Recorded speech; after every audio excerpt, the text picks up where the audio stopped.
कुछ साल पहले राहुल गांधी ने जीएसटी की दरों को लेकर जो गंभीर आरोप एनडीए यानी मोदी सरकार पर लगाए थे वो आज सही साबित हो रहे हैं। उन्होंने उस समय जीएसटी को लेकर जो संसद में अपना भाषण दिया था उसमें कहा था कि जीएसटी यानी गब्बर सिंह टैक्स है, इसके 4 स्लैब नहीं बल्कि 2 स्लैब होने चाहिए।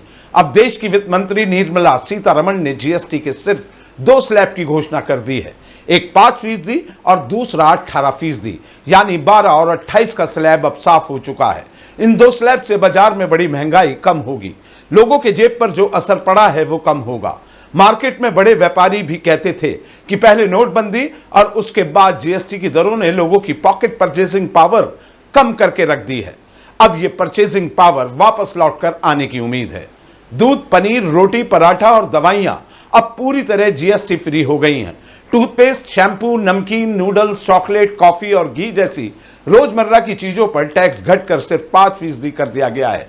छोटी गाड़ियां, बाइक, टीवी और एसी अब सस्ते होंगे क्योंकि इन पर टैक्स 28% से घटकर 18% कर दिया गया है। जीवन और स्वास्थ्य बीमा की भी पूरी तरह जीएसटी मुक्त कर दिया गया है। किसानों के लिए भी राहत का ऐलान हुआ है।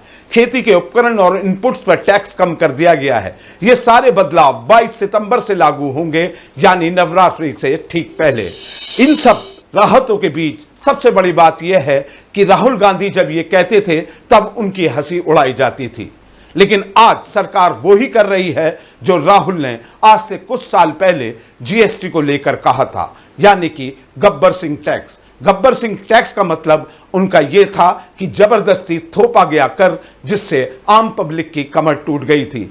अब उम्मीद ये की जानी चाहिए जो 2 स्लैब जीएसटी में हटाए गए हैं उससे आम आदमी को राहत मिलेगी। अब जीवन की गाड़ी जीएसटी की पटरी पर तेजी से निकल पड़ेगी।